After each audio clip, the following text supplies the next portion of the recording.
how different it will be when Jesus comes again. When Jesus came the first time, there was no room for Him in the inn. But when He comes again, He will inherit the earth for His kingdom. When He came the first time, He rode into Jerusalem on a lowly donkey. But when He comes again, He will descend out of heaven on a white steed at full gallop and will come back to this earth as a conquering general. When He came the first time, He wore a crown of thorns. But when He comes again, He will have many diadems upon His head in a show of strength and sovereignty. When He came the first time, He came as a lowly bondservant. But when He comes again, He will be a bold sovereign. He came the first time to redeem. When He comes again, He will reign. He came the first time to a cross. When He comes again, He will come to a coronation and to a crown. At His first coming, He was executed. At His second coming, He will be exalted as King of kings and Lord of lords. At His first coming, He stood before Pilate. At His second coming, Pilate will stand before Him. Satan will be thrown into hell. Sin will be punished. Christ will be enthroned. Wrong will be dethroned. Right will be rewarded. All of this dramatic change will be ushered in at the time of the second coming. And how we should long for this day to come to planet Earth.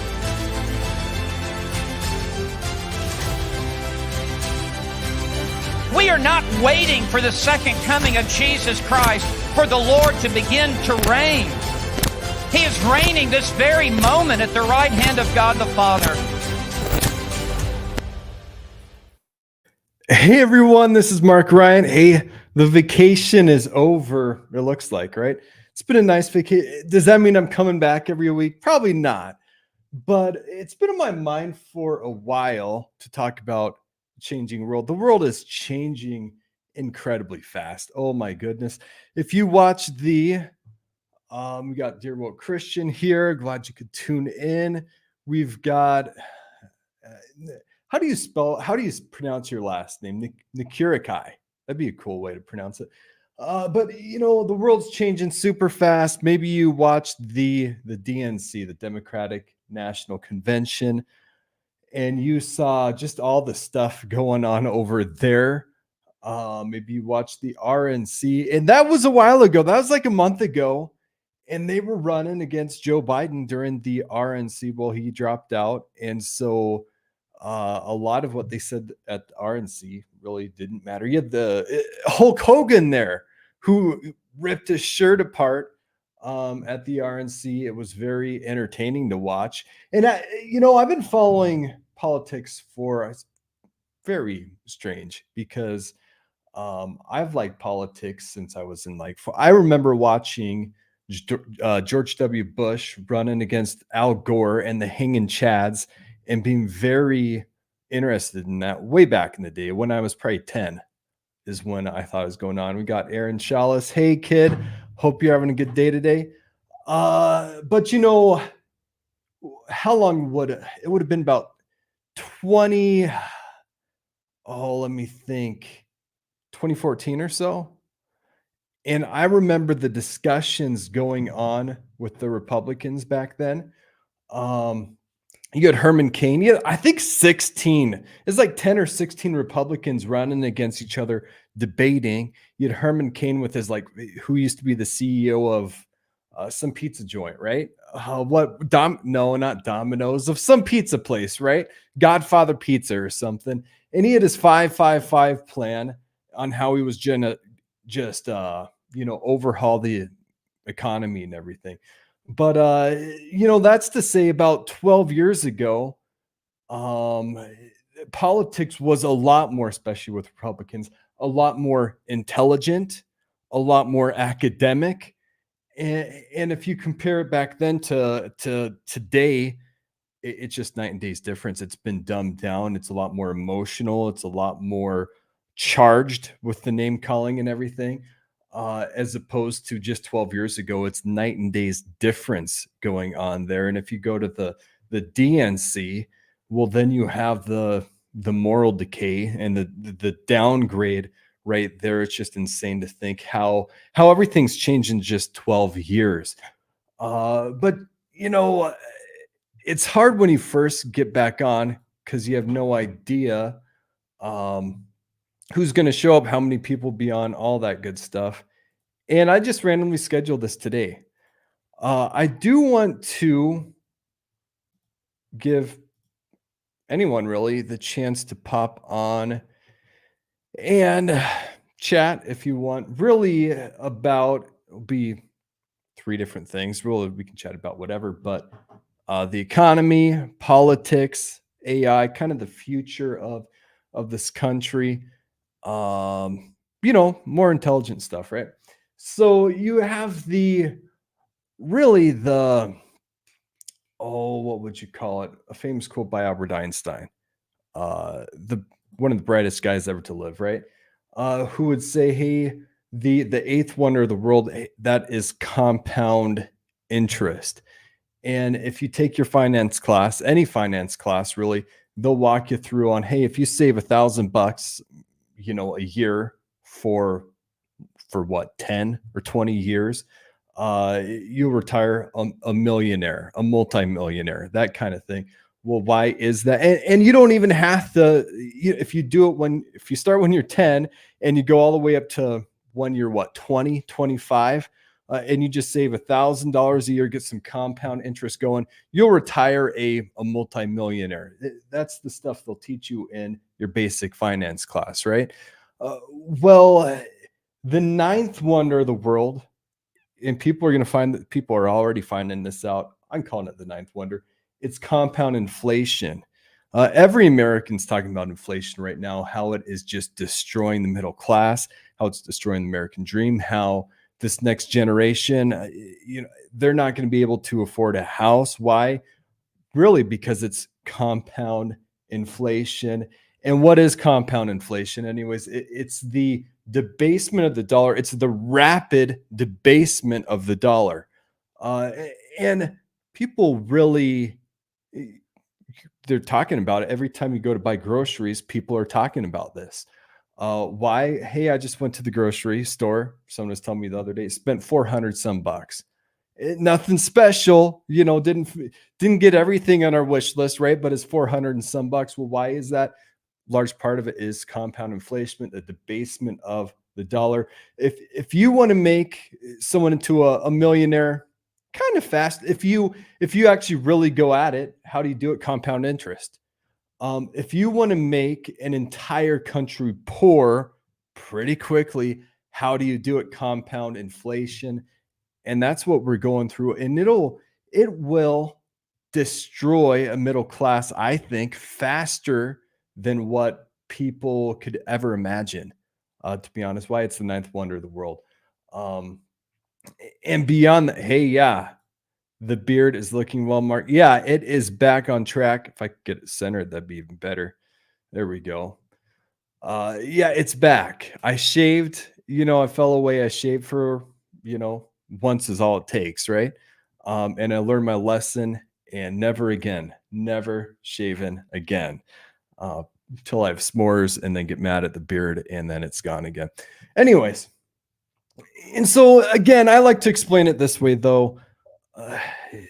Our church has been saving, building program, all that good stuff for a long time, over 10 years, probably a dozen years or so, right? And you save up your $500,000 and let's just say it's going to cost $1 million to build your church. And so we got it. We're almost there. We're going to break ground. We're going to build the foundation and everything's going to be great. What happens? Bam, COVID hits. And so your $500,000, if you wait to build your church, well, now it's 2024 and your $500,000, it's worth half as much. And so essentially through money printing, the government has confiscated $250,000.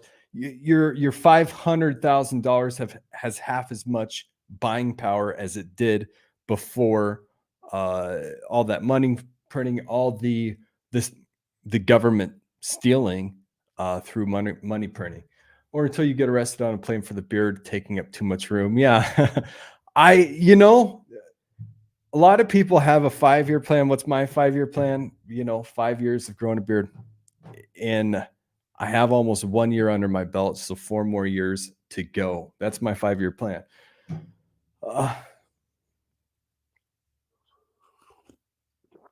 But anyways, COVID hits, and from 2020 to 2024, what do we see? We basically see compound inflation. We see the debasement of the dollar. Do people really care? Only when you go to buy groceries. That's about it. Why? Because people are being entertained to death. Um, there's a lot of entertainment. There's not a lot of thinking going on in America. And if you want to control a society and to get them to fall into authoritarianism and socialism and that kind of stuff, what do you got to do? You got to dumb them down. Is a big thing that you got to do, and that's what's been done. And the whole spending thing, it's very popular. It's insanely popular. When COVID hit, and who was it? Trump was sending out, was it $1,600 checks or $2,000 checks or something? That's very, very popular. Right now, the Democrats are saying, yeah, they purposely destroy people's businesses there. Right now, Democrats are saying we want to give every first-time home buyer a $25,000 home credit, something like that. That's just insane. That is, and you think inflation's bad now, you just wait till that hits. And what's going to happen to the price of home prices? Every home will go up by $25,000. Just book it, maybe more.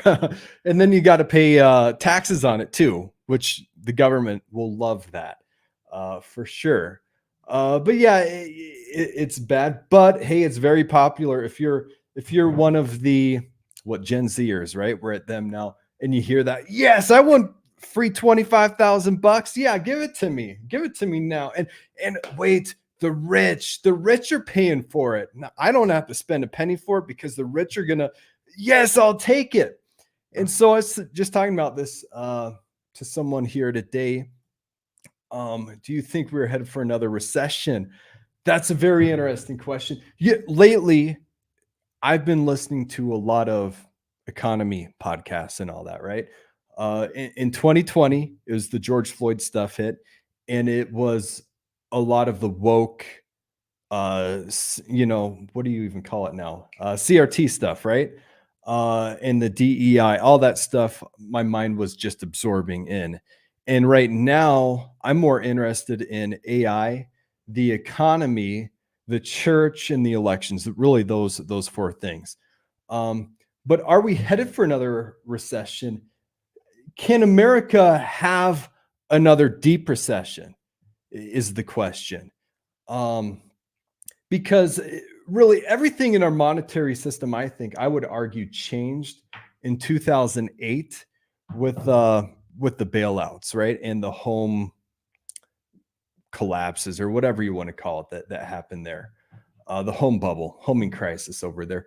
Everything changed there. And basically what breaks onto the scene in 2008, 2009, Bitcoin. And then since then, we've had a 4-year cycle where there's more liquidity.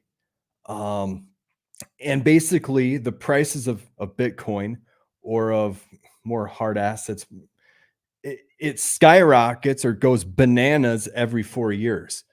And that's happened really since 2008. I think that's, in history books, I think that's when they're going to say that's when the debasement of the dollar really just ramped up on a whole new level. In 2020, was 2008 on steroids. It really was. Are we head for another recession?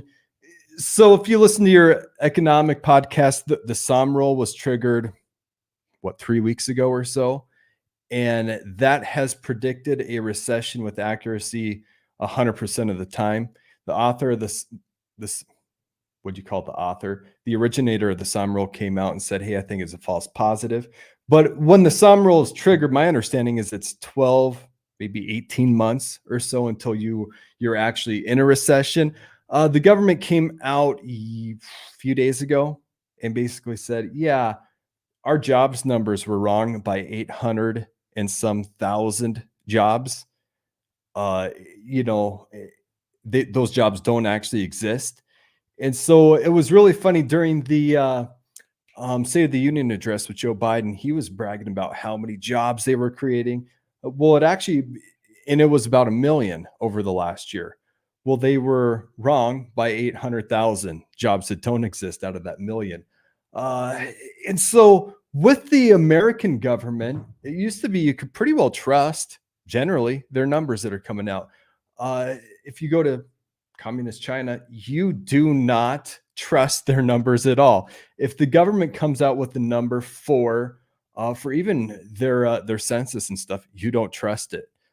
Those numbers are fake. Essentially, they're what the government determines it to be. We're kind of headed that way right now with America. With how do you get 800,000 jobs? How do you miscount by that much? Economists will say, yeah, it's actually a really easy thing to do. I don't get that, but it's kind of a big deal. It really is. And this might be a long podcast because we'll talk about that a little bit. I'm getting on rabbit trails today. But all that is to say, in America, we kind of have 3 different options to get out of our situation that we're in right now. Hey, number one, could raise more taxes to pay off the debt. And why is that a big deal? The interest on the national debt is our second biggest expense right now. And pretty soon, give it some time, it'll be our biggest expense. That's just the interest. You're not paying anything off on the national debt. It's just the interest on the national debt. It is a bigger expense than our defense budget for America. And so how do you dig yourself out of this? Well, you can raise taxes. That's insanely unpopular unless it's on the rich. Lots of people, hey, we're going to raise taxes, but it's just going to be on the rich. It's very popular. That's how things tend to start, for sure. But that's not going to work, to be honest. Number 2, you could cut spending. No one wants to cut spending. Trump will stand up. He'll give a chat. He's not cutting spending on anything really. On entitlements, on Social Security, no. He wants to raise spending on that. The Republicans aren't going to do it. The Democrats sure aren't going to do it. They want to just blow the budget up on spending with, again, all this free money for free college, free healthcare, free $25,000 checks for first-time home buyers, all that good stuff. And so with all the free money printing, can you have a recession with all the free money printing? No, you can't. You can't have a recession if all you do is print free money. You can have not a deep recession. You can have a minor correction. But, when you had Venezuela collapse, hey, their stock market, it just soared because you print your $1 trillion bills. Everything's up by $1 trillion. In fact, when Kamala, by the time the election hits, our stock market will probably have new all-time highs in, I think, October, before election day for sure. Just book it. We'll have new all-time highs in the stock market, probably Bitcoin too. Probably a lot of your gold is at all-time highs, I believe now, hit 2,500. And is that because everything's so healthy? No, it's because of the debasement of the dollar. The dollar is worth less, and everything else is worth more dollars basically now. And so, the third option, the thing the government's going to do and what it does best, it's going to fire up the money printer and it's getting ready to do that basically right now. And why is that? It's because interest rates have been pretty high for a long time now. Um, and now they're finally talking about, hey, we need to cut interest rates or something's going to break. And that gets to be pretty fascinating. And when interest rates go down, people put their assets, their money into riskier things, basically. Uh, and so again, since the government's just going to come out, they're going to print more money. That's the one thing they know how to do. Um, that means that Bitcoin, crypto, the stock market, your top things, they're going to explode. They're going to go higher. And with the 4-year cycle, I should go look it up again. But that's when you get your X's from Bitcoin. It'll go up, how many times? 7 times, 4 times, all that good stuff. Are you in favor of digital currency? That is I always use cash. They cut off the digital currency at the press of a button. And you're jumping into the things I'm going to cover because, with Bitcoin, which is crypto, it's on the blockchain. And this is kind of like taking people like you and me and explaining quantum physics to us. Don't get any of this, right? What's a blockchain? Well, there's a public ledger where everyone and anyone can see that public ledger. And so with Bitcoin, if you go to pay your plumber, $400 for fixing your sink, let's say, right?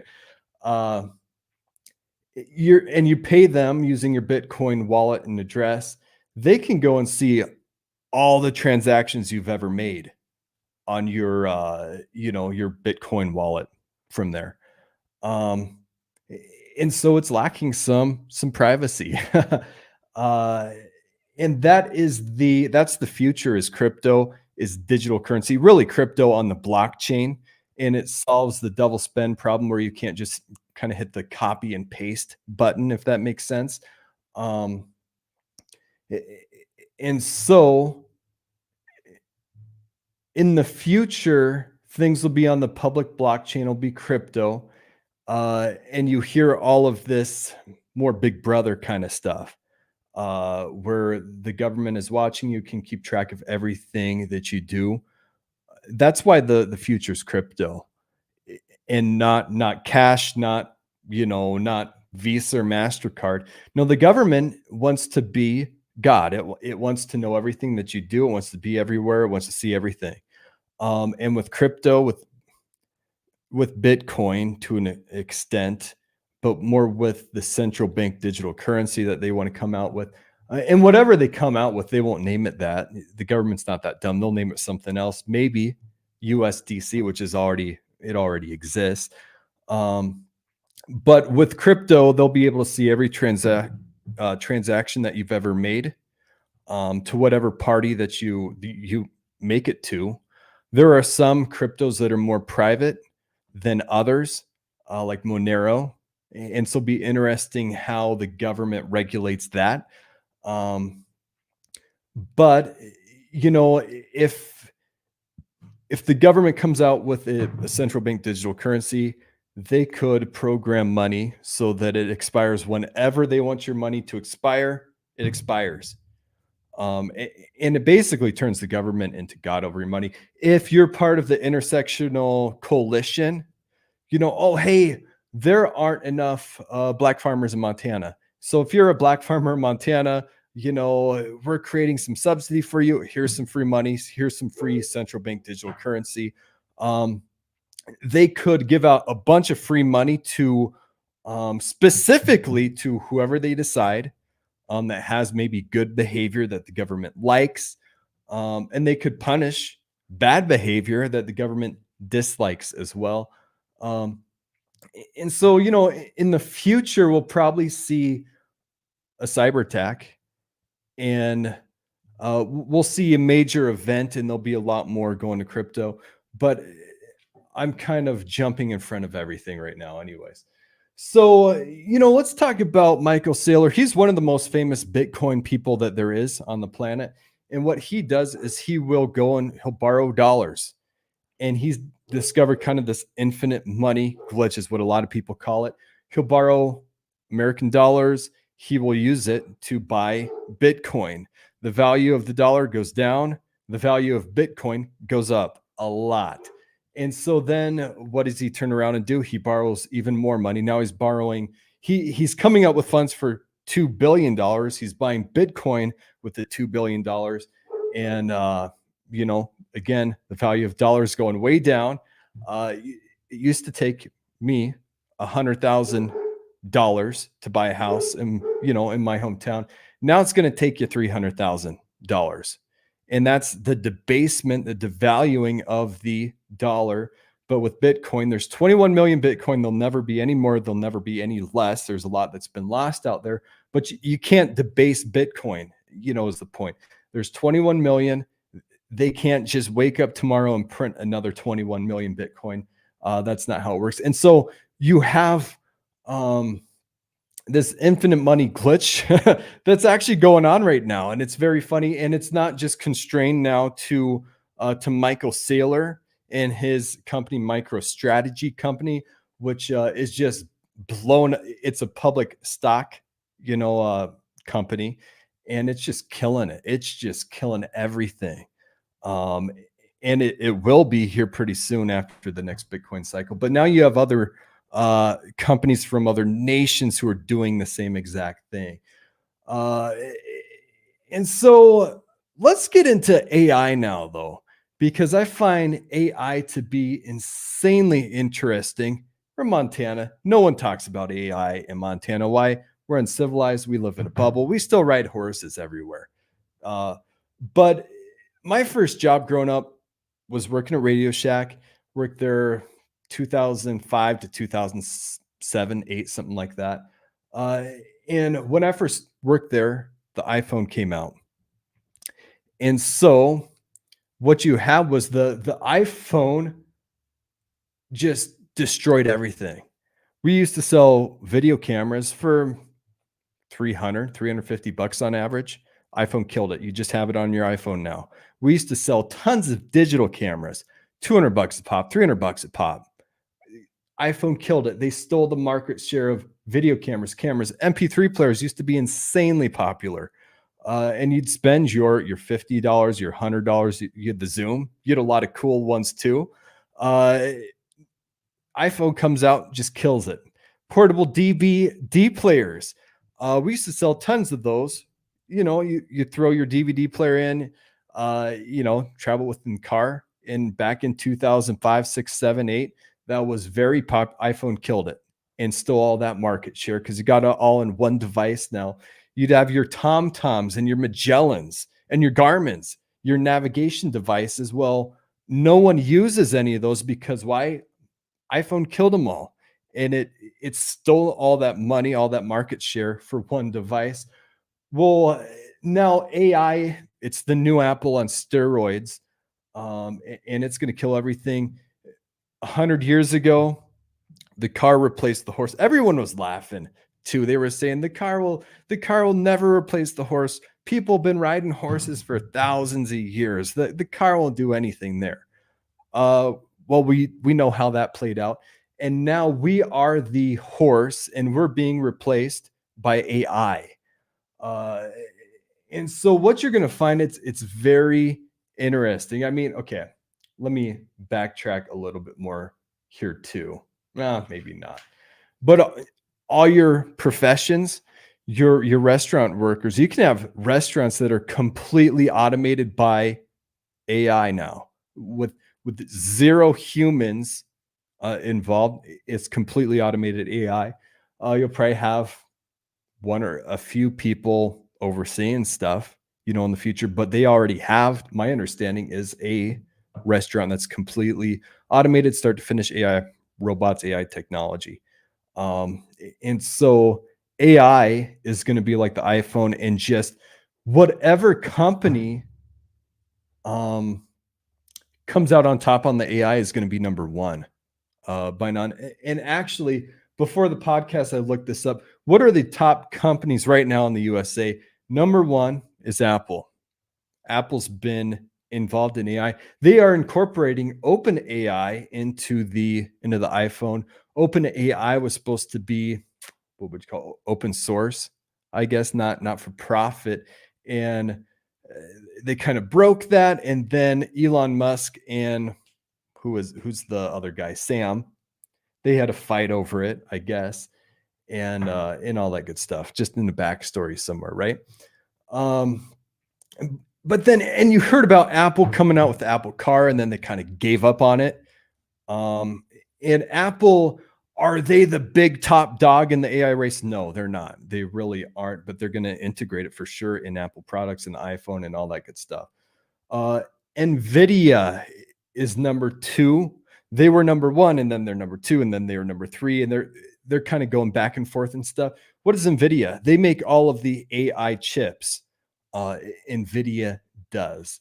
And what are their chips? They're the most advanced chips in the world.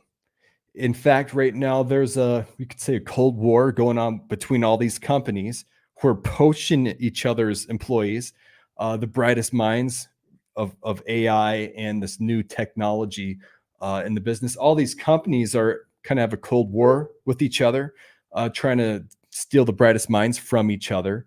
In fact, Apple did that with Tesla and trying to steal, when they were building the Apple Car, they were trying to steal all of Tesla's top brightest minds, and eventually Apple gave up. So I guess they kind of lost that war against Tesla. But United States and China are going through this Cold War as well. Over what? Over AI, over the future, basically. And who's winning the war? You know, if you're an American right now, hey, China's kicking our butts, right? Not really. A while ago, under the Trump administration, they came out and they kind of started, what's the word I'm looking for? The big hard stick on China, right? And eventually they made it so that China could not have access to the best chips. That, if I understand it right, the NVIDIA chips, right? And so then China retaliated, and they said, well, America, you can't have rare earth minerals, which are going to be very important in the future, are already pretty important. And over here, America, with all rules and regulations, hey, we got it in California. Well, good luck getting those minerals in California. We'll probably extract them from a third world nation is probably how we'll get it. But then, so China's leading the war, so to speak, on when it comes to rare earth minerals for sure, and energy. They're just destroying us there, I think, especially renewable energy. But America has a very big advantage with the AI chips, and we're years ahead of China there, and the gap's actually increasing between America and China as far as the AI side. Why? Because we have those chips, and the gap right now is getting wider. Maybe China will close it in the future. But that's very interesting. Microsoft is the number 3 company right now, just by stock. Well, they're going all in AI. They ordered the most NVIDIA chips this last year, just kicking everyone's butt there. And so if you had to guess, hey, who's winning out of all of America's companies right now, who's winning that war? It's probably Microsoft. And when ChatGPT came out, Microsoft, if I understand it right, they stole a bunch of those, the brightest minds there. Google's number 4. They're in the AI race as well. And so, if you're NVIDIA, you're kind of the top dog. You go up no matter what. Why? You have the chips that everyone wants. And then these other companies are fighting. They're ordering as many NVIDIA chips as they can. And then they're also fighting over the AI race that's to come. John Lennox wrote a book called 2084 about the concerns of AI. Yeah, and Eric too, Ted Bundy? I think that's the Unabomber's name, I think. He was a mathematical genius, and he wrote a lot on what the future holds and everything. And a lot of people that are into AI and all that would say, hey, he was deeply concerned with AI, saw where it was going, and tried to grab people's attentions there by mailing explosives. And so Google's number 4 for market share. They're doing really well. In fact, there is a Ted Kaczynski. There you go. Not funny. Yeah, Kaczynski. Got his first name right? But Google's ex-CEO, so probably the brightest mind at Google, really, who pioneered it when it was before it was Google. He came out in a viral, if you're in the AI community, lecture just talking about the future of AI and how advanced it's getting and where it will be within 1 to 2 years. A big conversation with AI is how fast will it go? Because right now, if I understand it right, AI, to what we know, it's about 100 for its IQ level, which is about at the intelligence of a person. In other words, hey, 100 is the dumbest that AI will ever be. So the dumbest that AI will ever be is average intelligence right now for a human being, if I understand it right. And eventually, its IQ will go to 200 and then 2000. And there's some people saying that AI will get up to 1 million IQ or something like that. Things that, people have to stop being entertained to death and put down the video games and just think, hey, what would it mean for AI to have a 1 million IQ or a 2000 or 200? What is AI? What's the future of it anyways? It's just insane to think about. Right now we got 5G, and part of what is going to fuel just this next revolution, the AI revolution, you could call it the next revolution, right? You have your industrial revolution. It's the AI revolution now. Well, what's going to power a lot of it? Well, it's going to be 6G. Right now we've got 5G. In the future, we'll have 6G. And 6G will be rolled out, sounds like 2028. And first rolled out. So not everyone will have it then, but a few, places.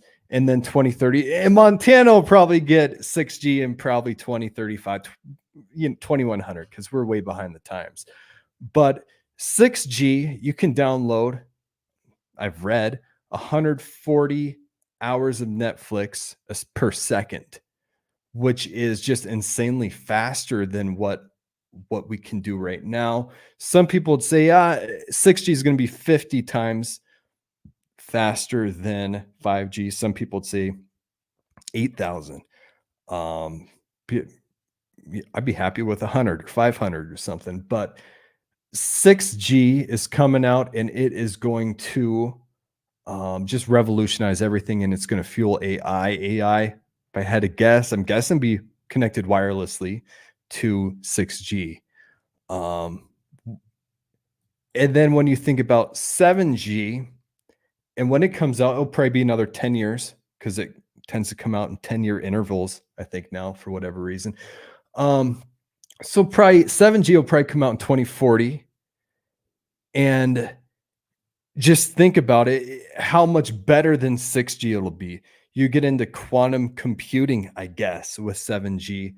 You get in a lot of things we can't even imagine right now because we haven't even seen 6G and how it's transformed everything yet. AI having a 1 million IQ is when we will have Terminators. Yeah. That's for sure. And so then beyond that, you got Amazon is number 5. And back to Google, though. Number 4 is Google. Google came out with Google Gemini as their AI, and they went trending. Why? Because when Google Gemini came out, if you ask, hey, Google Gemini, show me pictures of Vikings, it had the DEI stuff going on, right? So you had Vikings of every color going on there. It's very woke. Show me the founding fathers. Well, the family fathers were every color and ethnicity that you could possibly think of, right? And so Google Gemini, if you get into woke AI, that could be very concerning. If you're a Christian, you kind of have to be rooting against Google Gemini. Hopefully, Google does not win the AI war. They would probably be the most liberal, the most leftist, the most anti-Christian out of all of the options that would exist. Number 5, Amazon. There's a story a while ago. They didn't fire anyone. And really good news. I think they just hired, right? Was it 75,000 robots or something? Some crazy amount of robots. Is 6G not like cars going from 0 to 60 in 1 second, in the sense that it really don't make a difference? It sounds impressive, but what difference does it make? Yeah, and so in the next years for AI, it's going to take twice as much power, at least twice, probably 2 or 3 times as much electricity as what we have right now to power AI. Elon Musk talks about it, and you hear different statistics all over the place. Who knows what's right? But within X amount of years, for every 2 or 3 humans, there'll be a robot, and that's not too far away. You can there's what's the name? I always mess it up. Optimus, right? Is that Elon Musk's robot that he's working on? And right now they're working on fine-tuning really the motion of the robot. This is sounding more and more like Futurama. Yeah, I would see that. But yeah, but with AI robots, you have to get down hand range of motion and movements and all that. Well, they're getting it more and more refined, more and more human-like. Elon Musk was saying how, let me turn that off real quick. He was saying how with our hands, well, we actually got like wires or cables or something going into our forearms. And so they discovered just from the human body to do that, even in a robot, you have to have wiring or whatever it is to to your forearms to have those. I guess it'd be more fine motor movements in the hand to do everything. But they so that's going on. Number 6 company is Meta. That'd be Facebook. And years ago, Facebook, they kind of went all out, or all in, I should say, on the AI movement. And they were, could you say, leaps and bounds in front of everyone for the longest time. I mean, they were the front runner, and they had made the biggest investment probably out of all the companies there is. Number 10 is Tesla. Grok 2 just came out, went viral on X. Well, why?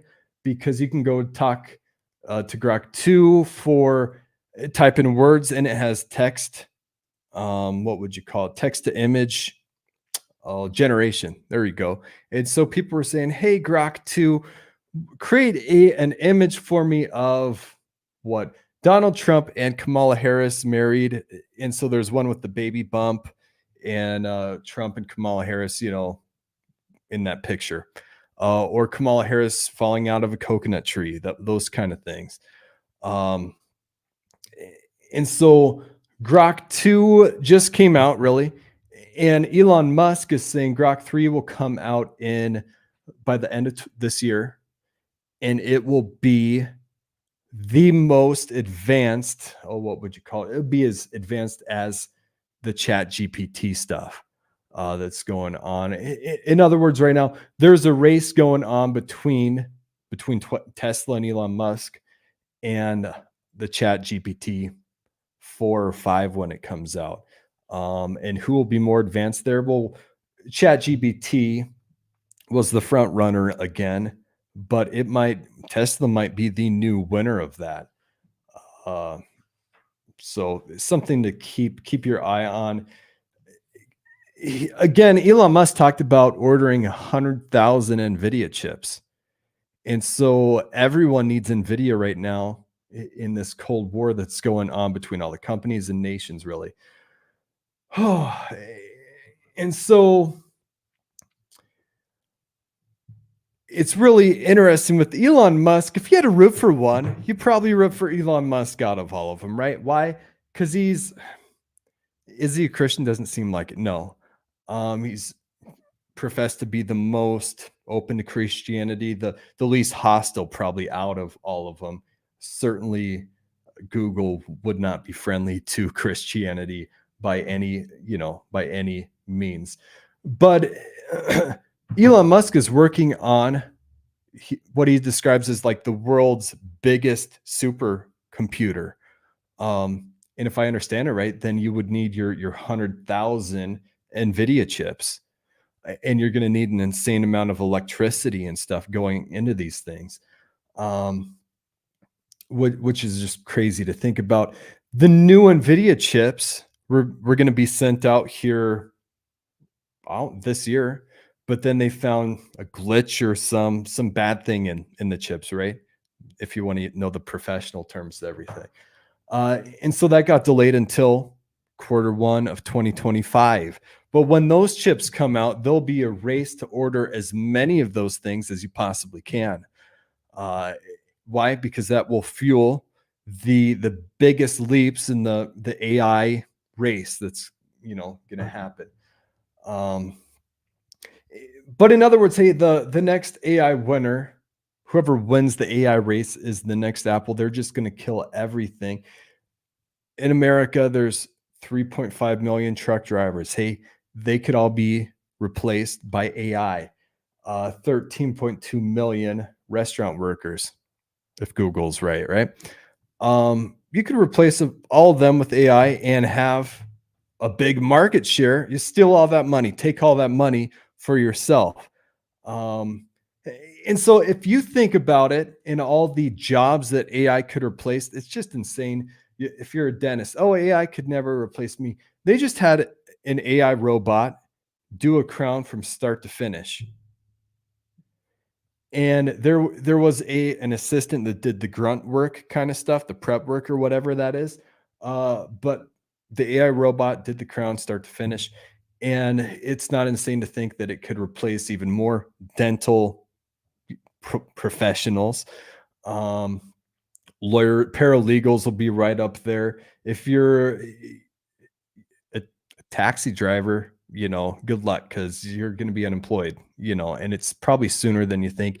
AI is going to hit a lot sooner than everyone thinks. Elon Musk, I think he delayed the Tesla taxi or the cyber taxi or whatever you call it. But if I understand it right, that'll cost like $300,000-$400,000. You buy that, you press the go button or the start button or whatever, and it'll just pick people up, drop them off, charge them money, and your return could be $1 million or something. Not Montana, because we barely have 1 million people in Montana, right?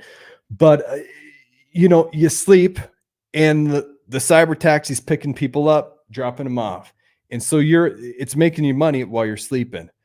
The Johnny and my friend went to Vegas. He was telling me, yeah, we saw cars in Vegas, or was it Los Angeles? And they have the cameras on it, and no human in it. And so this is already being done in your more advanced cities. Not Montana though. We're still riding horses over here. So we got a century before we catch up to everyone else. But the robo taxi, that's going to replace a ton of people faster than people think. You can have a completely automated restaurant from start to finish, no humans involved. And if anyone wants to jump on and chat, I am putting the link in here today. Chat about anything really. I'll put it in the chat. So again, you can have restaurants. There's already at least I'd imagine several restaurants that are completely automated, start to finish AI. And so part of the question or the debate, I guess, would be, well, when is all of this going to hit? How many years away is it anyways? Who knows? I imagine it'll come out more with 6G when that comes out and when that is rolled out. But eventually you're going to have unemployment, if unemployment hits 4, 5, 6, 7%, you know, that can cause a, because Eric talked about a recession, right? This might be the danger that we have is, well, once AI starts replacing all these people, just like the car replaced the horse, a lot of Americans are going to lose their job. Why? Because robots are going to replace them. And within X amount of years, for every human, again, for every 3 or 2 humans, there'll be 1 robot. And it takes 9 months to produce a human, unless you're the DNC and you go and you murder that human. Um, it takes 9 months to produce a human. How long does it take for probably a robot to build another robot? Probably not that long. And so I don't think that it is crazy to think that, give it some time, give it some years, there will be more robots than humans on the face of the earth. They'll have them in hospitals. Yeah. Yep. They, from what I heard, it's interesting too. They have medical professionals that read x-rays and medical information, x-rays and ultrasounds and all the medical stuff, right? Well, a robot can do it and can do it better. And when I talk to people in Montana about it, hey, the robo taxi thing's coming out. Oh, I would never trust a robot taxi. Well, maybe you should, because it's actually going to drive safer and better than most humans. And that's the way it's going to be with AI. Again, AI is the dumbest it'll ever be, and it has an IQ, say, of like 100. Will eventually be 200 and 300 and 1,000. And it will do things better than, it'll be a better cook than I will ever be. That's for sure. Just book it. Within X amount of years, right now you can buy a robot. Which robot is it? For like $16,000. And they'll fine tune it, and it could probably do, it could be like the thing off the Jetsons, right? That maid, what is it, Rosie off the Jetsons? What's the maid robot? But it could, maybe it could do your laundry. Maybe it could vacuum and wash the dishes, all that good stuff. Maybe cook, who knows? But it's getting smarter and smarter and better. And people are too busy being entertained to even think about the revolution that's taking place right now. And who's going to benefit from it? Well, whichever company, it's probably winner takes all, or maybe a few. I think it's Rosie. Yeah. Again, it'll probably be winner take all. Whichever company comes out with a major breakthrough will just be insanely rich. They'll be number one. Maybe NVIDIA will be number one since they make the chips. But they'll be number 1 or 2. And there's even something called like self-improving AI. If we ever get to self-improving AI, spend some time thinking about that. That'll blow your mind. There'll be so many breakthroughs in every imaginable area. It'll blow your mind. One of my concerns is over just a cyber attack, cyber threat happening within X amount of years. Well, why would you be so concerned about that? Well, there's quantum computing going on right now as well. And quantum computing, I've spent about maybe an hour just listening about quantum computing. Well, your banks will need security for that. And if you don't have your bank, some banks have it, I guess. Your monster mega banks have it, but your maybe federal credit unions, I wonder if they have defenses against quantum computing. But that's to say, the future is crypto, the future is Web3, and it's moving away from the basic internet that we have right now. That's very, very dangerous, very unsecure. And part of why I'm so bullish on crypto and Bitcoin really is, well, there's lots of reasons, and we can talk about all the different reasons. But it's AI as well. The future's AI. And why else should you be bullish on crypto? Well, the first people that adopt a new technology will there'll be a wealth transfer where they benefit the most, I think. Um, your your BlackRock, which owns a lot of your Disney, a lot of real estate, they're they're really bad company. What are they doing? They're buying tons of Bitcoin on ETFs. Um, Morgan Stanley's financial advisors are telling people to um, add Bitcoin to their portfolio. You have Wisconsin pensions um, that that are in Bitcoin. It's pretty interesting what's going on right now. You're getting adoption from retail right now, and there's arguments that you'll see eventually nation state adoption into Bitcoin, into crypto. And we'll probably see that. And it might be a way of getting people into, well, first off, the dollar is going to be, it's already being debased and devalued. And so, how do you protect yourself from that? Really, crypto, Bitcoin, that kind of thing. But it's also probably a trap to get people to embrace central bank digital currency. They won't call it that; they'll call it something else. But the world's headed that way. Why are we headed away from cash and from MasterCard and Visa? Because the future is more more authoritarian, more, hey, we want to know everything that you do. We want to know all your transactions. And how can the government know all your transactions? They can know it through Bitcoin if they have that address. And they can know it through crypto and blockchain technology. Why? Again, with crypto, there's a blockchain, which is a public ledger, which keeps track of and shows other people. And this is generally not every crypto is like it, but it shows everyone transactions that you've made.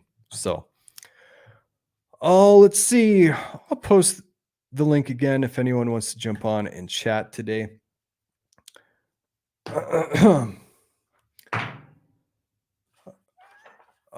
yeah, we'll move on a little bit. I mean, what are some other jobs that AI will replace? All your house cleaners eventually, they'll be fired. They'll get pink slips and they'll be replaced with robots. All of your, well, not all your journalists, but this is what I can get behind. We can all get behind this one. Your journalists, and there's already been stories on this of journalists and media writers and workers being replaced with AI, or it's AI that's writing that article. And they're fine tuning it. They're saying, oh, hey, how well did it do with writing that article? And it probably generates it based off of what pops up on X and Google search and, YouTube, Facebook, whatever. So if they could fire CNN and fire ABC and replace it with AI robots, that's something we can all get behind. It's not all bad news, is what I'm saying. That's something I can get behind. Just fire all the mainstream media. Do it today. Replace them with AI robots. AI is probably a good thing there, at least, right? But they'll be biased for sure. But imagine your own AI robot growing your own food in your own garden. Yeah. The sky's the limit. And there'll be people who, what was it? The ex-CEO of Google was talking about it and saying that we're 1 to 2 years away from everyone could essentially have their own personal programmer. So if you're a YouTuber, you could go to your AI robot or whatever the thing is, right? And you could say, I don't know if it's Python, whatever the AI technology is, you could say to it, go to YouTube, make a viral video, post it, and do it every 5 minutes, self-improve, all that good stuff. And if it doesn't go viral, delete it and post another one until it's viral, that kind of thing. The ex-CEO of Google was saying that you could do that within 1 to 2 years. And so in other words, hey, AI could be used to generate viral videos on YouTube within 1 to 2 years. And you don't have to do anything, just have your AI robot doing it. The All In podcast, the folks from there were talking about it and saying, hey, how long is it until we have a blockbuster, a $1 billion blockbuster, they said, that is from start to finish, it's all 100% AI. How far are we from that? Are we 1 year, 5 year, 10 years from it? Your guess is as good as mine, but that shows you how much money can be made with AI. It is the new arms race. It's the new race out there that no one knows about it because they're too busy being entertained and watching Netflix and stuff. While people who are ruling the world or driving this world are busy making things happen behind the scenes that will change everyone's life here pretty soon. But yeah, I mean, and right now the technology isn't very good. I don't think it can even make short viral videos all by itself. But give it some time because, especially if it's self-improving and all that, if they can get there. But, hey, it makes its first $1 billion blockbuster. We'll just press the button again and again and again. Press it 1 billion times. I don't know if it works that way, right? But, if you can make $1 billion blockbuster start to finish with AI, why couldn't you make 10 or 20 or 1,000? And so, that's just mind blowing. And Hollywood, you could have a lot of Hollywood just get replaced, lose their jobs as well. That is very, very likely, very reasonable that it could happen, and probably has happened to some degree. Every so many years, right? You have Hollywood has their writer strike where the writers are like, we're not paid enough. We only make $100,000 a year. We want $500,000 a year, something like that. Who knows, right? And so they go on strike. We'll just fire them all and replace them with AI, and they'll get to a point, give it some time, where those writers can come up with better scripts, and you don't have to pay them health insurance, dental insurance. You don't have to pay them nothing. You just buy the whatever it is, the program or whatever, and fire all those writers, and you save a ton of money. You make a killing. And so, that gets again into, well, what's the future? The future is probably universal basic income is probably, do I think it's a good idea? No, I don't. I wouldn't support that. And yet it's probably down the road because, again, if you want to just radically transform everything, what do you need? You need a crisis. In Germany, in what was it, the early 1920s, I believe it was, the party that you can't say, right? They got crushed in elections, absolutely crushed and destroyed. And then there was a crisis. And shortly after the crisis, there was elections again. And then they just won everything. They became insanely popular and won out. And so, I think that's what will happen in America. We could talk about the elections here pretty soon, but things are generally going decently well right now. We have high inflation. That's about it. But eventually this AI breakthrough, it's going to happen, and it's going to just shake everything. I think faster than people even think. There will be a lot of unemployment. Maybe there'll be a recession. Because Eric was talking about a recession. When you think about it, how could you have AI replace millions of truck drivers, restaurant workers, all the stuff that we listed earlier? How could you have AI replace all those people and not have a recession? I don't know. That'd be a good question. You'd have to have someone brighter than me think about that. But, if there is something, a financial crisis that comes out of that, which logically I think there would be, right?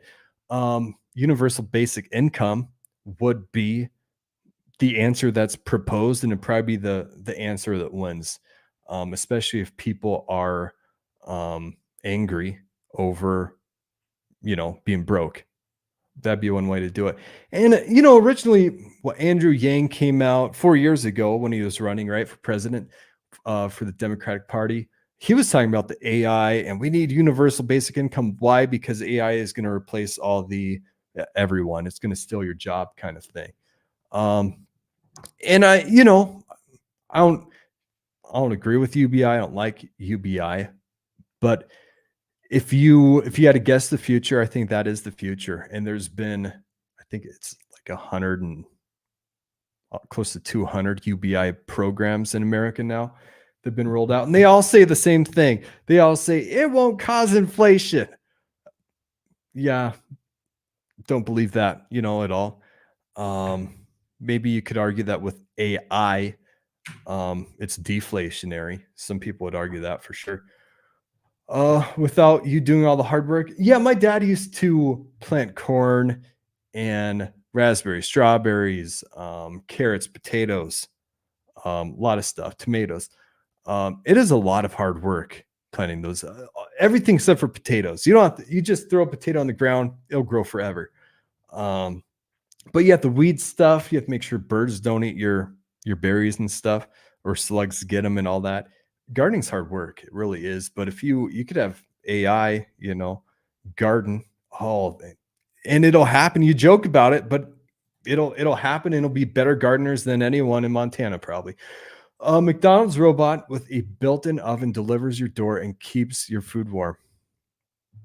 Yeah, it was a while ago. Wasn't there concerns over Amazon having drones deliver packages, right? Whatever happened to that? Someone give us an update on that. It'd be interesting. Hollywood is sucked for 10, 15 years now. It won't take much to be replaced. Yeah. I don't think it will be a recession, as AI will bring a lot of economic benefit too. It will be more like NAFTA replacing a ton of workers. It will be terrible, but only for some people. And that's interesting because, there's a new, what would you call it? Is it your post-millennial people who are saying there's all these doomers out there? Probably your dispensationalists, right? But there's people who are your Eeyores of the world, and they hear AI and how, it's the car that, that's going to replace the horse, and we're the horse. And it's just doom and gloom. We're all going to die kind of thing. Well, the car is an invention, it replacing the horse. Was that a good thing or a bad thing? Well, can you imagine not having a car today? All the innovation the cars have brought. I mean, NASCAR, which is boring unless there's a crash, right? But you used to have your Pony Express that would deliver the mail. I don't think I'm making that up, right? Well, now, you just have your car deliver the mail and everything it doesn't take a month to get a letter across the United States. Yeah, in planes, and it's a lot faster. But has cars generally been a more positive thing or a negative thing? Positive, for sure. Everyone would say it's been more positive than negative, I would think, right? Yeah, ambulances. Think of how many lives you saved right there. Your police cars, but cars have also been used for other things. Hey, let's put wheels on it. Let's turn it into a tank and kill as many people as we can. And so cars have been generally good, but we can see the bad uses that have been used for it as well. AI, the powers that be, because total depravity is real and radical depravity is real. It's a real thing. There's people thinking, how can we kill as many other people as we possibly can with AI? There's people thinking that right now. Your generals of armies are thinking that, and they're probably working on that right now too, right? You could have someone in a jet, an F-16 or whatever, go and attack the enemy. Well, why not just have an AI drone do it for you, and then no one on your team dies, right? That's a conversation. Eventually, and we talked about how AI will replace us and do everything better than us. You'll have soldiers. You'll have super AI soldiers, and those soldiers are better than we are. because they don't bleed, and we do. Um, and they're more resilient than we ever will be. And are they working on that right now? I bet. I haven't really researched it, but I bet you they are. Um, and so can you imagine having an AI army versus humans? The AI army, it'll win, I imagine. It's kind of like, was it World War II where Germany attacked Australia or not Australia? Whoa. South Africa or Africa actually. And weren't they attacking them with tanks and they were trying to defend themselves with spears and stuff? I mean, that's maybe the future that we're at with AI soldiers versus nations that don't have them. You know, if you're a doomer, if you're all doom and gloom, but AI generally, hey, just like the car was generally a positive thing. You know, I think AI could be a positive. You could go one or two ways, right? The car was generally a positive thing, which is good. Or will AI be more like the nuclear bomb, which is that a generally positive thing? Well, you know, it's a deterrent. That's about it. I'd probably go more the way of the car for sure. Electric cars have been a disaster though. Yeah. That's interesting. It was not meant as a joke. Fresh vegetables taste better than anything you can buy in the store. Why would people not want that? You know, I go to Albertsons, our grocery store right now, even our other one, and you go to buy strawberries, raspberries, blackberries, blueberries. They're moldy. You buy them, and 75% of the time they're moldy. They are, you know, they're kind of garbage almost. And I say that, you know, when I was a kid, dad grew strawberries. I go pick strawberries. Once August or so hit, and you'd have your gallon of strawberries in one day. I'm thinking raspberries actually. Your gallon of raspberries in one day just from picking those, and they were amazing, and you'd eat them all in one day. I would at least, and they were exponentially better than the stuff that you just buy in the supermarket now.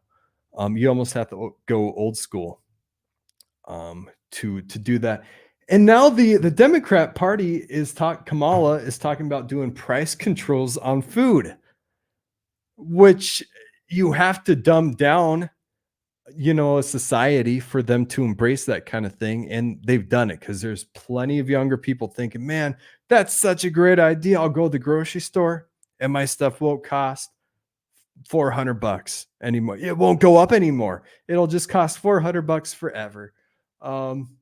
You know, you dumb down a society, and that's how they embrace communism, really. So, and the price controls that are right, sounds like if the Democrats win, it could be right around the corner. And I talked about it before COVID hit, you know, so 5 years ago, I thought, man, America will probably fall to socialism. Won't be in my lifetime, or if it is, it won't be till I'm 60 or so. And now you ask yourself, hey, do we have a couple of years left? Do we have 5 years left, or 10 or 2? Who knows? But you know, things are deteriorating even more rapidly than we can think. And why is it? It's the money printing. Whenever there's tons of money printing, historically, that is when things go off the rails. That's when there's a lot more conflict and war and chaos going on. And that's what we got going right now. And we've talked about it earlier in this live stream. Once you start the money printing, you cannot stop the money printing. It's not an option. And so what is the option right now? You have compound inflation. And again, compound interest makes a person very wealthy. Compound inflation will destroy a nation's wealth insanely fast. And that's what we're going through. And it'll be faster than what people can even imagine, I think. And that's why you should not long the dollar. In other words, you should not store your wealth in dollars. Why? Because inflation. is compoundingly destroying your money. You might as well just light it on fire if you think that you're going to store your wealth in dollars. Go store your wealth. Not a financial advisor. Go store in Bitcoin or in something, not money. Definitely not money. If you're storing if you got $500,000 and you're saying, I'll just throw in the bank. Basically, the government is confiscating money out of that account every year and they'll say, but it's only 2%. Well, they just lied and said that they created 800 and some thousand jobs that they never created because they were off by that much. And they're lying about inflation too. It's much worse than people think. It really is. In fact, again, before COVID, we'll just talk about my house again. I mean, I bought my house, let's say 10 years ago. It's 10 years ago, actually. And actually less than that, probably 8 years ago or so, maybe 9. $100,000, let's say, right? Now it costs you $300,000 to buy it. Easily sell it for. And have I done such good improvements and all that? No. The dollar has lost its value. And now instead of it taking 100,000, it's going to take 3 times as much to buy that house. It's as if the government has stolen $200,000 from you over the course of 9 years. And so you could argue a conservative number for inflation, which is way higher, I think, than people. And again, it compounds. And so why talk about compounding inflation? Well, when it was way out of control, it was like 9%. And now it's down to like 2.9% inflation, right? I don't know exactly how they calculate that, if that's month over month, year over year, or whatever. Will that be month over month? And then maybe they average it to come up with the year over year inflation or whatever. But, a while ago when it was at its highest, they said it's at 9%. Now they're saying it's at 2.9%. But it compounds and it steals your wealth faster than you can blink. Milton Friedman, a great economist, he said once that we will get price controls again when people forget the 1970s. It seems like he was right, maybe. Yeah, in the 1970s, I've heard it explained that was more supply demand. Even over that, I don't know how. One second, my leg is falling asleep here. I don't know how bad the spending was in the 1970s, but there was, I think, part of it was supply and demand over there. But again, yeah,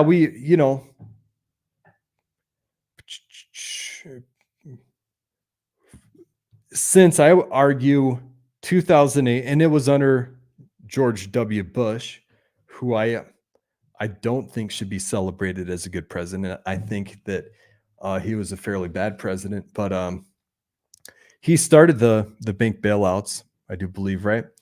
And you had the housing crisis. And I think from that moment on in the history books is where you would say that this compounding inflation, it started right there with those bailouts. COVID made it grow, and some of your wars and stuff, but really COVID made it compound even faster.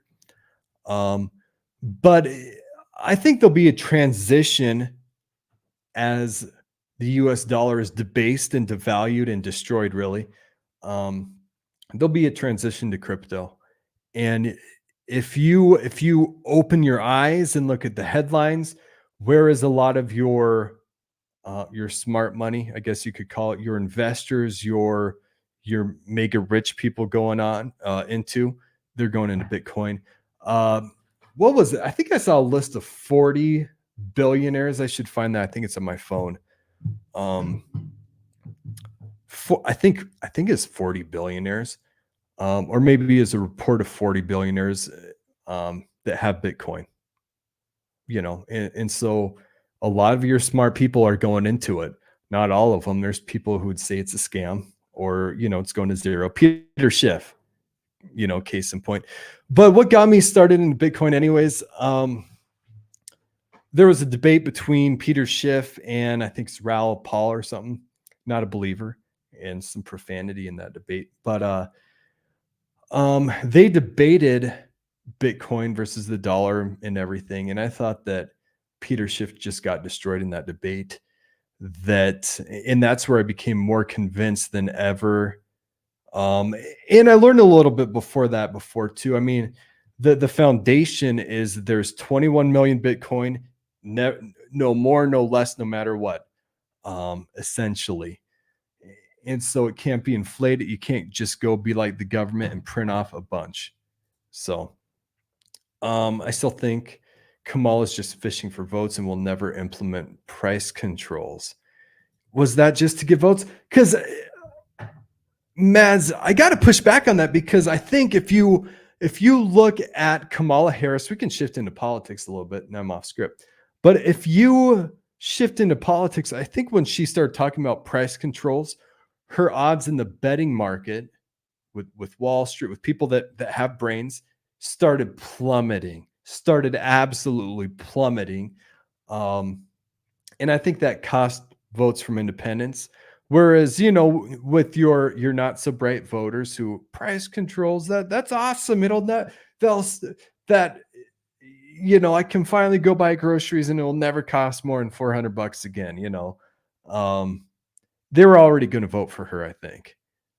Price controls appeals to who? To your younger folks who embrace socialism and communism more than older folks, for sure. And they're generally more Democrat anyways, I think. But it's been interesting. A while ago, Kamala Harris in the betting market, which is actually what I like to follow instead of polls, because do I trust polls? No. Why? Because I don't trust the media. I trust the betting markets more, but those could even be swayed, right? You could have some, corrupt money coming to that wants to sway the odds and sway perspectives there. But I just trust it more. I think it's more accurate. About 10 days ago or so, Kamala was just destroying Trump in Poly Market is what I like to follow. And she was up by, for a while, is like, I want to say like 10 points. It's like 7 points for a long time. And now it's actually reversed. What's actually really shocked me, because normally you have the RNC and Trump gains some points, probably 2 or 3 points in the betting market after the Republican National Convention. But I think Biden was still the presidential choice there, I think, during that time. And so it wasn't that hard to gain 2 or 3 points, right? And then debates happened that killed Biden. Well, the Democrats just had their national convention, and Kamala did not go up 2 or 3 points. She went down. She started bleeding points, which was very, very interesting.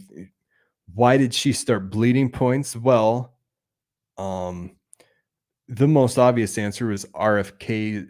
It sounds like it's going to endorse Trump for president, but she started bleeding points even before that rumor came out. And so either Trump was doing better in the polls, or Kamala came out as, wanting that price controls stuff. She just came out as a communist. But also she came out with the taxation stuff. And I think her odds in the market started dropping after that. Why? Because anyone with half a brain knows that taxing unrealized capital gains, that'd be a disaster. That'd be an absolute disaster. And I've talked about it before. If you dive into scripture, just a famous proverb with so much truth to it is, the wicked dig a trap, dig a pit for who? For the righteous. And what happens? They fall in their own trap. If you had Democrats or politicians come out and say, hey, we're going to basically confiscate the wealth of the rich, and that's what Democrats are arguing for. They are saying we are going to go confiscate the wealth of rich people, not you people, not the poor, not the middle class. We're just going to steal, confiscate money from the rich. Well, a lot of your poor folks hear that, your middle class hear that, and they're like, yes, yes, go confiscate their money, go take it from them and give it to us. Steal it from the rich and give it to us. That is what politicians are arguing for nowadays. That is how it should be voiced, because that's what they are arguing for. And who supports it? A lot of your poor people who are struggling, a lot of your middle classes. Yeah, confiscate it from the rich, give it to me. But what happens? You fall in that pit, you fall in that trap. It will devastate the poor and the middle class more than it will the rich. And that's the truth behind it. That's why no one should be behind this confiscating and stealing from the rich. It'll go back to bite you in the butt. And part of that's God's judgment. Hey, poor folks, hey, middle class, you wanted to steal and confiscate other people's money and rob them. Well, it's coming back on you, and you'll be poor from it, and you'll hurt from it. That's what we'll probably see here in the future, and especially if price controls goes up and confiscating the wealth of the rich goes up. Democrats have talked about it before, having a 2% wealth tax. And today it's 2%, then it'll be 5%, they'll just raise it over time. And what do they want to do? Hey, you're a billionaire. You got $100 billion. We want 2 billion of it every year from you. And so what are they doing there? Well, you have your Democrats or your social justice warriors, Christians out there saying, well, that's a good thing. It'll help the poor. They'll take that, they'll give it to the poor. No, that's the government. That's the poor and the middle class weaponizing the government and using the government to steal from others and give it to them. And it's wrong to do that. It really is. And your billionaires aren't just going to sit and get robbed by the government. They're not dumb. I mean, that's how they made their billions of dollars, by not being dumb. They're not just going to say, yeah, well, here's 2% of my money every year. Take 2 billion this year and next year and every year. And then, and the government will steal taxes, other, money, other ways as well. No, they're going to run for their lives to Puerto Rico, where there's all these tax loopholes or tax shelters, I guess you could call it. They could run to Puerto Rico and escape that way. They could run to a different nation, escape that way. And then all their wealth isn't going to hire anyone. And so that, they don't provide that very good job for 1,000 or 10,000 people, because they're somewhere else. And that's, again, you have to dumb down people so they don't understand basic economics. And that's really what we're seeing happening. Case in point, again, COVID comes in 2020. You have your gym class. And my favorite meme, again, is a kid in gym class sitting down on the couch, having gym class on his phone, right? Eating Cheetos, doing arm circles. And that's kind of where we are as a nation, with the dumbing down that's going on, that is preparing people to accept more bigger government, which means more authoritarian. That's the future. That's why crypto is going to explode in the future, because they can keep track of everything that you do, every transaction that you make and who you make it to. And they got to do it for tax purposes, will be an excuse, or because there's only bad guys, money launderers and terrorists and human traffickers. They're the people that use the crypto stuff. And so we have to have these guardrails in place so that you don't misuse your money. And so we'll know every transaction that you make and who you make it to, that kind of thing. That's the future.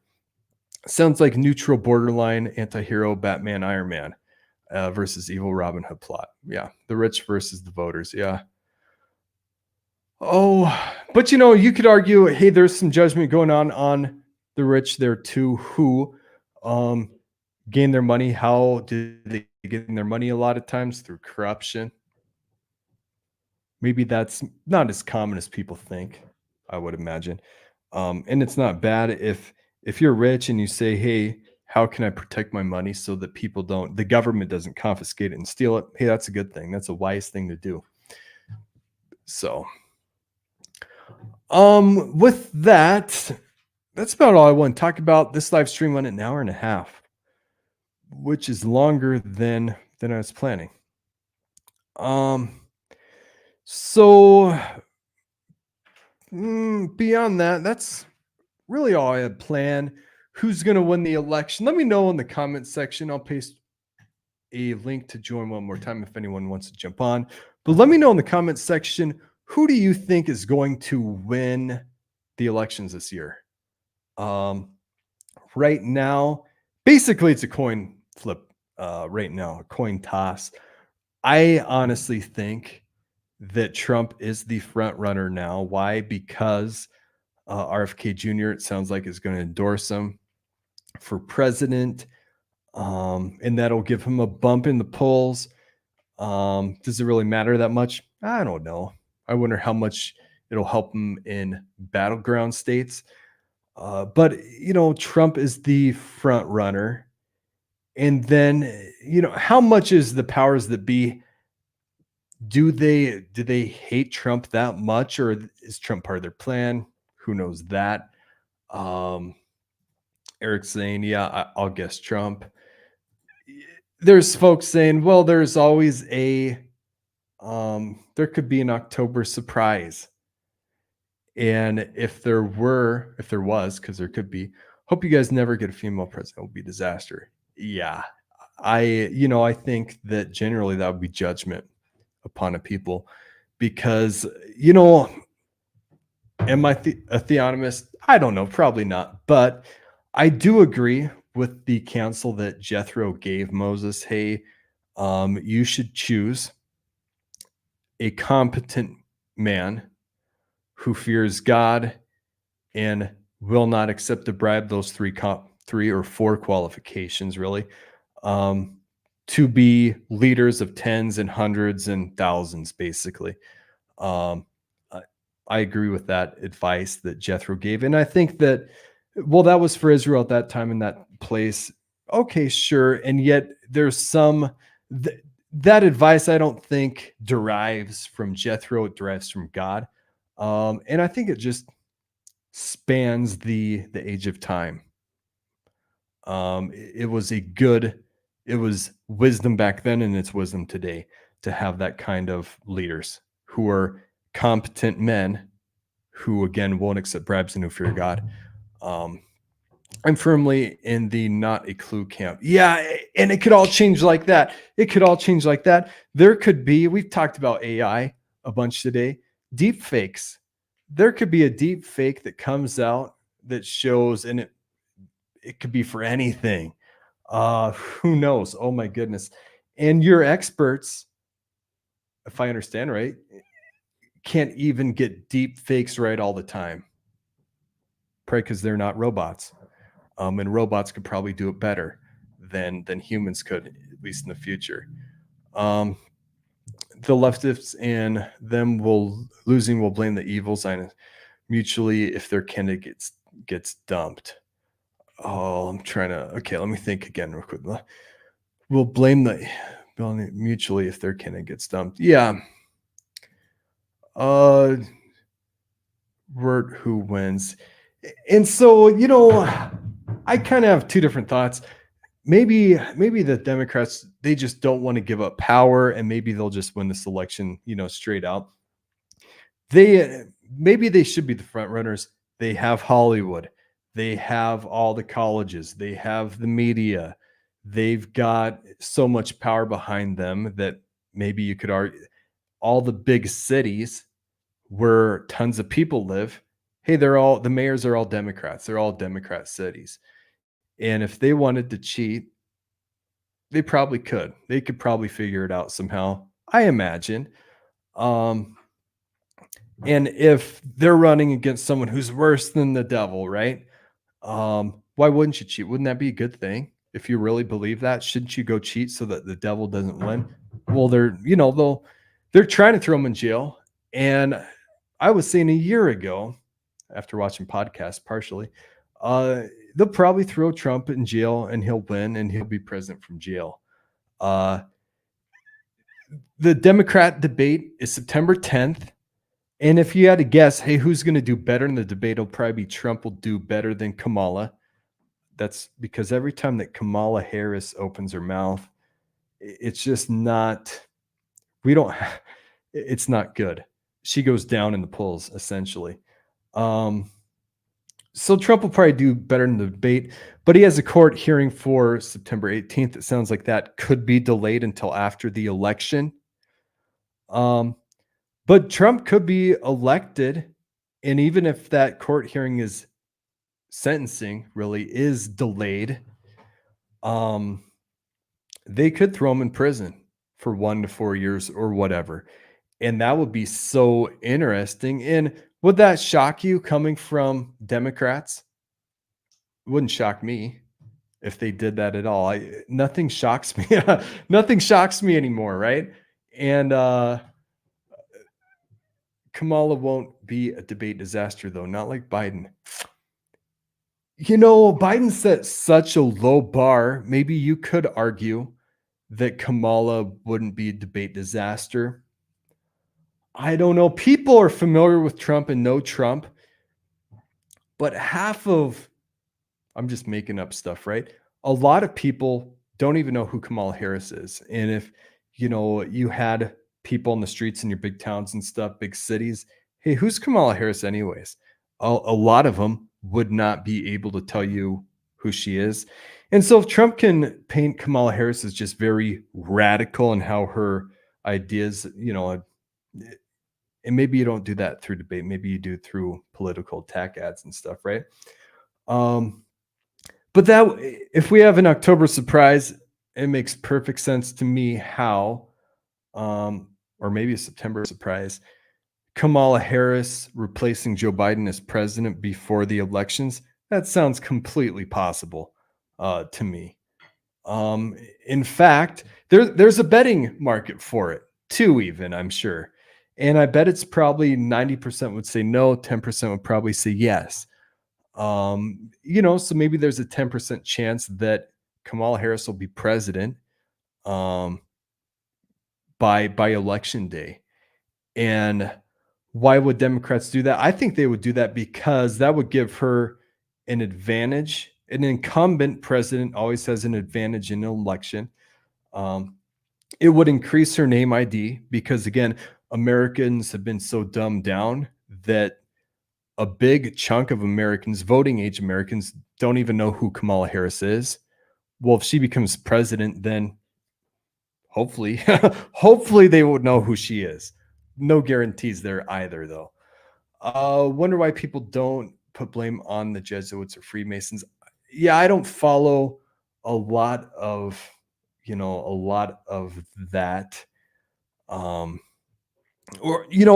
There's folks who follow a lot of the 300 committee, the Council on Foreign Relations, the I wouldn't say conspiracy theories because, hey, they're probably all true at this point. And Americans' distrust of the media and of our institutions is just growing and growing and growing. So belief in, conspiracy theories, if you want to call it that, it's going up, and people look at things and say, yeah, definitely. And my generation and younger trust mainstream media about as much as we trust cancer. We don't trust it because it's propaganda. It's not trustworthy for sure. That's one good thing, about the next generation, at least, right? Freemasons in general is still looked as a normies conspiracy theory, almost flat earth joke. Yeah. But I couldn't tell you much about Freemasons or, I guess, the Rothschilds. Even I know the basics of central banks and how they, print all that free money. And essentially, they say, hey, it's good to have 2% inflation. That's what you want. Well, that's like someone, really the government, breaking into your checking account and stealing 2% of that every year. Um, and of course, now with all the free money stuff, now they're breaking it. It's so funny. It really disincentivizes saving in cash. Why? Because you might as well just light on fire, like I was saying. Um, just like trust the science, as we heard from 2020 onwards. Yeah, it's so. What's the next big thing if we think about the course of our lives? Hey, 9/11 was a big moment in time, and that would be 2001.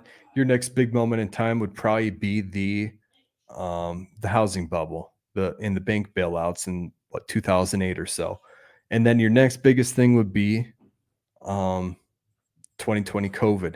Well, what is the next big thing after that? I think it'll be probably a cyber attack. I think it will be over AI stuff. It'll be related to AI.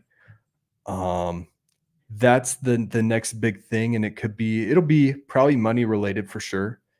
Um, and people's response to that, what is it going to be? Hey, government, come save us. Hey, government, come bail us out. The government will get more power, and there'll be probably an exodus or genesis into crypto, I think. And maybe central bank digital currency, maybe whatever. The government's thought it out. They're smarter. They're not. When you listen to a lot of Bitcoiners, last thing, their argument is, Bitcoin's the separation of money and state, and it's freedom. There's a big libertarian movement into Bitcoin, but I tend to be very distrustful of it. There's some folks who think that the CIA or the NSA started Bitcoin. They're what's really behind it, and I tend to believe that. When you have America owns more Bitcoin than any other nation, but also Wall Street, BlackRock, Morgan Stanley, Wells Fargo, Fidelity, Vanguard, they're all going in Bitcoin. And so and they know what's going on, kind of thing. So, there's that too. And when you have your brightest minds in America, who are, don't use it for good generally, I think, right? But your brightest American minds have thought if they're not behind Bitcoin, then they could certainly outsmart it, I think. So 2020 lockdowns destroyed the barrier and let out the evil from the pit like a horror story. Yeah, 2020 was definitely a wake-up call to everyone, hopefully. And what's after this next one? There's been a lot of talk about civil war happening here in America or even Europe, these kind of things as well. But maybe the next chat we'll do is over the fourth turning, because that gets very interesting. Every 80 years, you have a major turning, basically. And so it started, you could argue our first one be 1776, the Civil War, that kind of thing. 80 years after, and that lasted till 1780. 80 years after that, what do you have? You have the Civil War, which would be 1860, that kind of thing. 80 years after that, what do you have? Well, then you have 1860, you've got 1940, which would be World War II. 80 years after that, and World War II ended. And the author of the book, The Fourth Turning, they hash things out even more. But 80 years after World War II, what do you have? 2025 or so. And so we're in a period, just like, during the American Civil War and Revolutionary War and World War II, there was a lot of chaos going in the world. There's a lot of chaos going on today in the world, and a turning of just the institutions of the world order, I guess you call it. And what's going to be the result of this turning that's coming on right now? It's going to be AI. It's going to be cryptocurrency. Just book it. Just book that one for sure. And why do I say that? Partially because it's more authoritarian. China, hey, who's a leader behind crypto? China. And why? Because they can have their own digital currency, which is very authoritarian. Um, but that's a conversation for another time. So, leading to the mark of the beast, you know, could you get a one world currency with crypto? Hey, maybe it's Bitcoin. Or maybe there's like a world coin. Maybe there's a digital coin that's connected to your eye retinal ID, your eye ID, right? And they already have it because we already give it to it, on our iPhone and stuff. But there's a crypto coin who, hey, you want some free coin? Give us scan your eye into the thing. We'll give you some free world coin or whatever they called it. It's pretty interesting. Not to sound disrespectful, but can't help but feel with the inability for Christians to gather physically and pray at church because a supernatural shift for the worse, aka Fifth Amendment. Yeah, they a nation who that's a big conversation. American public education now, we had the Bible taken out of schools, we had prayer taken out of schools, and so what do we have now? We've got secular humanism is the worldview. Paganism is being taught in our world schools right now, and really across Europe as well. You have paganism or secular humanism, and so that worldview, we're going back to the Dark Ages. We're going back to the Stone Ages, while we are developing some of the most revolutionary tech this world's ever known, in AI. And when you talk to your theonomists about it, it's interesting because they would say that nations or people that abandon the law of God, well, what do they go to? They go to authoritarianism. And that's why, hey, I don't get why, but that's what it goes to. Because if, I tend to think about it if, we don't put our trust in an omnipotent, sovereign, omnipresent, all-powerful, all-knowing God.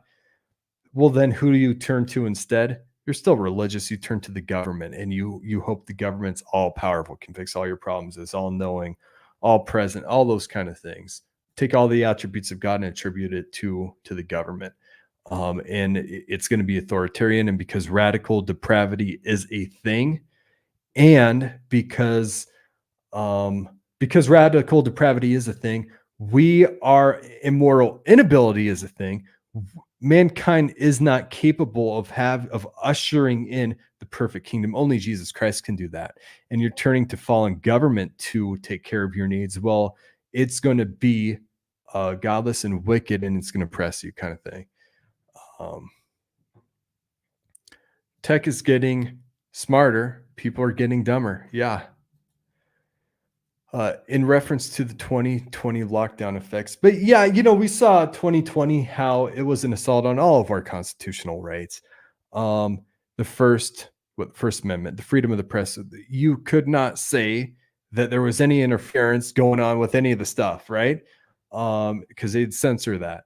And you could not, they would deny your, right to gather. And so Christians even have to rethink a lot of these fundamental questions. If the government tomorrow said, nope, Second Amendment is canceled, turn in all your guns, right? As a Christian, would you just have to say, okay, here it is? Or could you say, hey, I lost in the boating accident? What is the Christian thing to do there? If the government, if you have $1 million, the government says, hey, we're going to confiscate only 95% of it. Because authoritarian governments will confiscate money. That's what they do. Communists confiscate wealth. Would you have to go and just give it to the government, let them take it from you, or could you hide it? That's a conversation that Christians will have to have. There was a conversation going out with the COVID vaccination things. Could you, as a Christian, go and make a fake vaccine card? Could you go do that? Could a Christian do that? Or do you got to go get the shot, or what's the Christian thing there? And so there'll be very interesting questions going on there. There'll be a lot of chaos surrounding that kind of thing. And am I optimistic? No, I'm not optimistic. Why? Because public schools and just the indoctrination and the overwhelming worldview of our youth today is secular humanistic paganism. And people do not have a basic worldview, Christian worldview, where it comes to about anything. Murdering the unborn. You can't call it murder. No one in mainstream society calls it murder. Zero people. I'm about the only person that I know that they'll just say, hey, that's murder. And that's a crime. And you should at least spend jail time, probably more than that, but at least spend jail time. And that, that's a basic, murder is a crime. That's a basic Christian worldview. We're not even there. And if you can't get murder right, you can't get theft right. You will never get theft right. If a party will murder others, they'll steal in a heartbeat. And we're seeing tons and tons of theft going on. And who's getting robbed? The middle class and the poor. They're getting robbed into oblivion. Who's stealing? The government's stealing all that. They're confiscating it. How? Through inflation, and money printing, and debasing, devaluing, destroying our currency. So that's where we're at today. And not to sound too charismatic or non-reformed, but can't help but feel those 24-hour prayer meetings when growing up. Just normal Christian church was a shield, but bulwark against the hordes of evil. Yeah, and I don't know who this is. I don't know who you are. You probably don't know much about me. I grew up in the Assembly of God Church. I still go to one.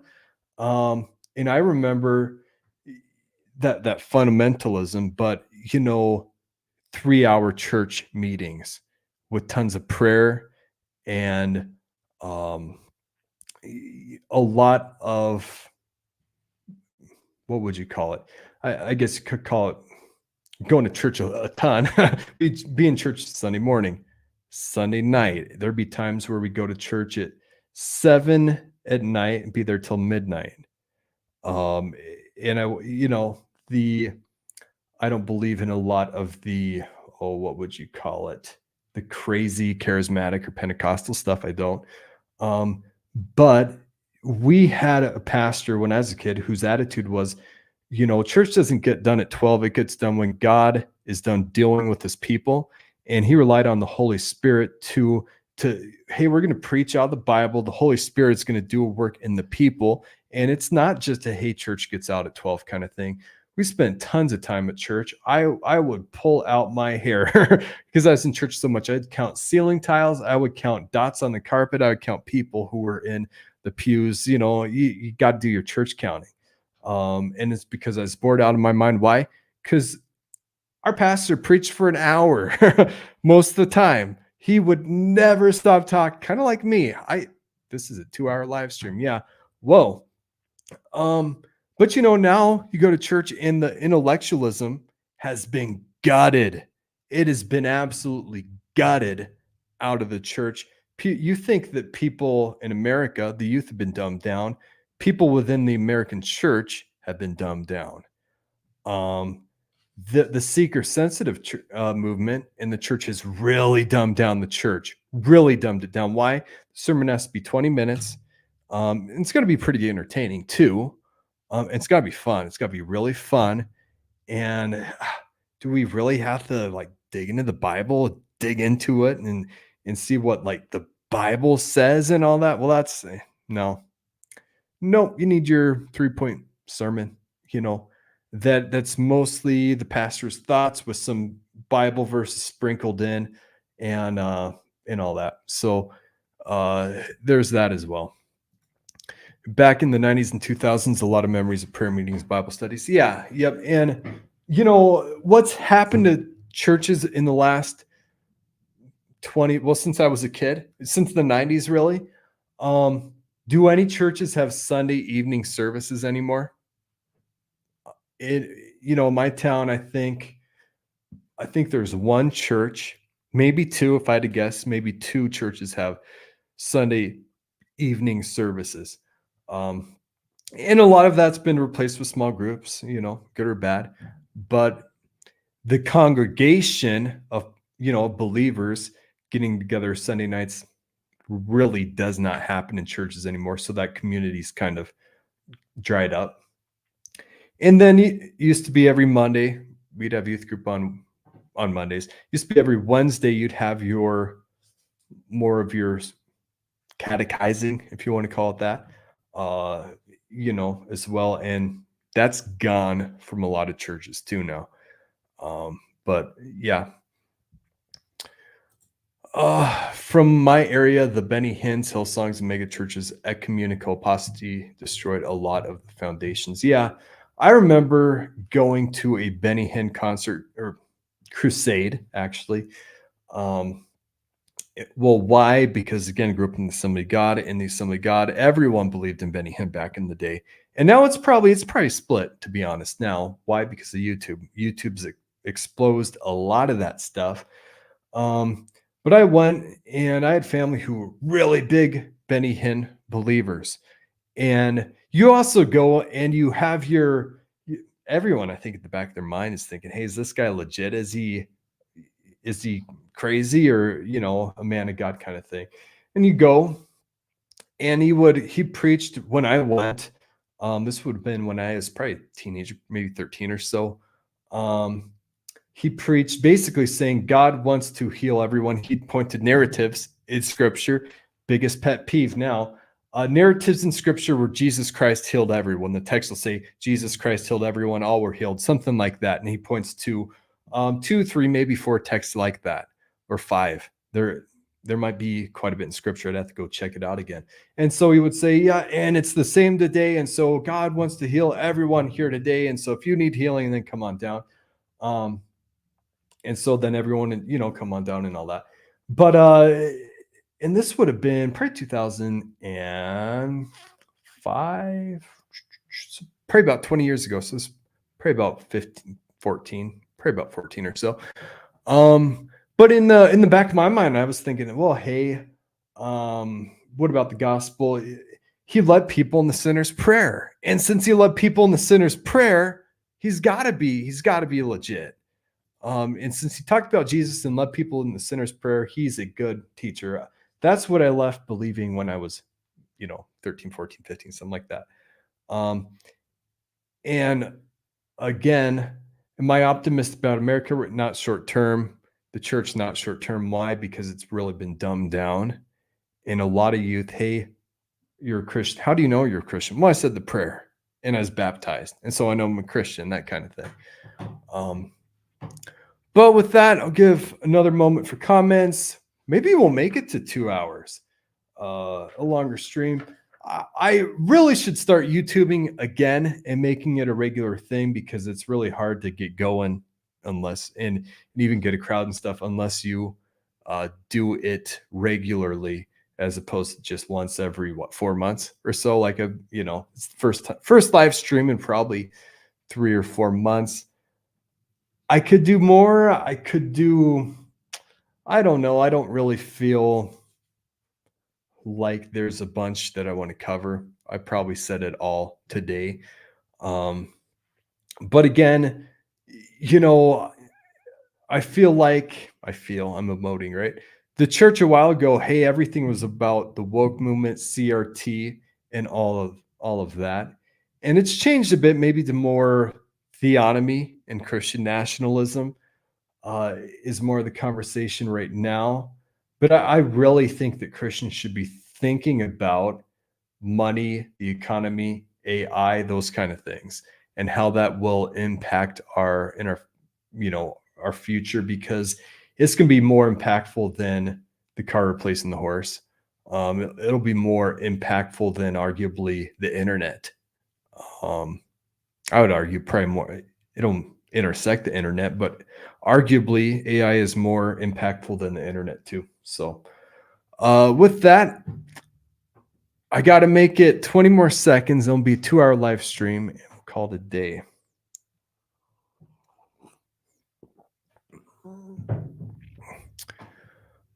Oh, I might need some cough drops after this live stream and go actually stain a fence. So I have a nice wooden fence that was bought by all the free COVID money. Bought me a fence with that. Very nice. Should have bought Bitcoin with it, but got a fence instead. Hey, go out, buy some Bitcoin. And with that, I will see you in the next live stream.